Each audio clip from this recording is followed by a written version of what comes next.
Cut off, देखो to be very frank, cut off नहीं होती है जेई मेंस के पेपर में कुछ भी, ठीक है। ये कट ऑफ वगैरह वाली जो बात है ना, ये यहां वैलिड नहीं है, क्योंकि यहां पे बहुत सारे पैरामीटर वेरी करते हैं। हाँ, आप एक स्कोर बोल सकते हो कि सर उस स्कोर पे मेरी कितनी परसेंटाइल बनेगी और उस परसेंटाइल पे कितनी मेरी रैंक आएगी, और उसके लिए भी मुझे ये डाटा जानना पड़ेगा कि पेपर में तेरी शिफ्ट में कितने बच्चे बैठे हैं, कौन कितना स्कोर कर रहा है। कट ऑफ कुछ नहीं होता है। क्या आपको पता है कि जेई मेंस में अगर आप 0 नंबर भी लेके आओगे तब भी आपकी कुछ ना कुछ रैंक आएगी, आप डिसक्वालीफाइड नहीं कहलाओगे। हाँ, उस रैंक पे आपको कौन सा कॉलेज मिलेगा दैट डिपेंड्स। कट ऑफ जो है वो जेई एडवांस के पेपर में होती है कि मिनिमम आपको मैथ्स में इतने नंबर लाने थे, इससे कम आए हैं, आप डिसक्वालीफाइड, अब आप गेम से ही बाहर हो, अब घर चले जाओ। That is for JEE advance. Mains में ऐसा कुछ नहीं होता। हाँ,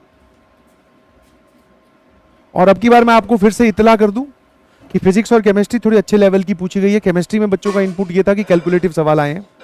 हाँ, अब उनके लिए तो पता नहीं भाई, वो एक तो बच्चा बता रहा था कि सर 137/28 था, पता नहीं 25 था, कुछ ऐसा था। अब भाई उसको ये कैलकुलेटिव लग रहा है कि ऐसी ऐसी कैलकुलेशन करवाइए, हो सकता है करवाई हो तो तैयार रहिए,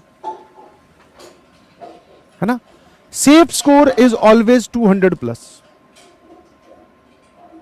200+ इज ए सेफ स्कोर ऐसे पेपर में। पेपर थोड़ा आसान आए, थोड़ा सा लेंदी या फिर थोड़ा सा और डिफिकल्ट साइड में आए तो 150+ तो आपको रहना ही रहना है।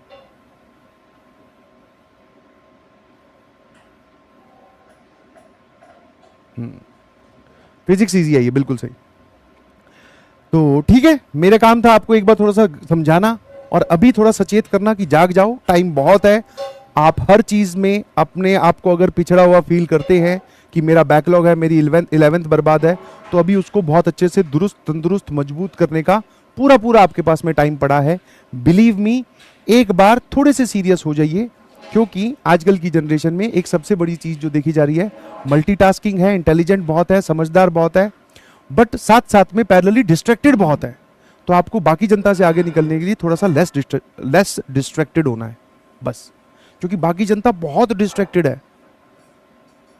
तुम्हें थोड़ा सा कम डिस्ट्रैक्टेड होना है, फिर थोड़ा और कम, ऐसे करते करते तुम्हें अपने आप तुम्हारी आदत बन जाएगी। ये मेरा पॉइंट नंबर 1 है। पॉइंट नंबर 2 कि 11th बर्बाद वाला नारा लेकर क्लास 12th में मत जाइएगा, क्योंकि शिफ्ट वाइज ऐसा भी हो सकता है कि आपकी पेपर में क्लास 11th का पोर्शन ज्यादा आ गया, 12th का कम आया, क्लास 12th का पोर्शन ज्यादा आ गया, 11th का कम आया, कुछ भी हो सकता है ना।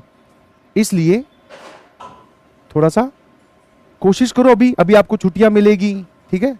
हाँ, नोट्स देखो, पीडीएफ डिब्बी सॉल्व करो लेक्चर के। कुछ लोग बोलते हैं सर हमसे अभी भी क्वेश्चन की अप्रोच नहीं डिसाइड होती, तो क्वेश्चंस को वापस अटेम्प्ट करो जो क्लास में करवाए हैं।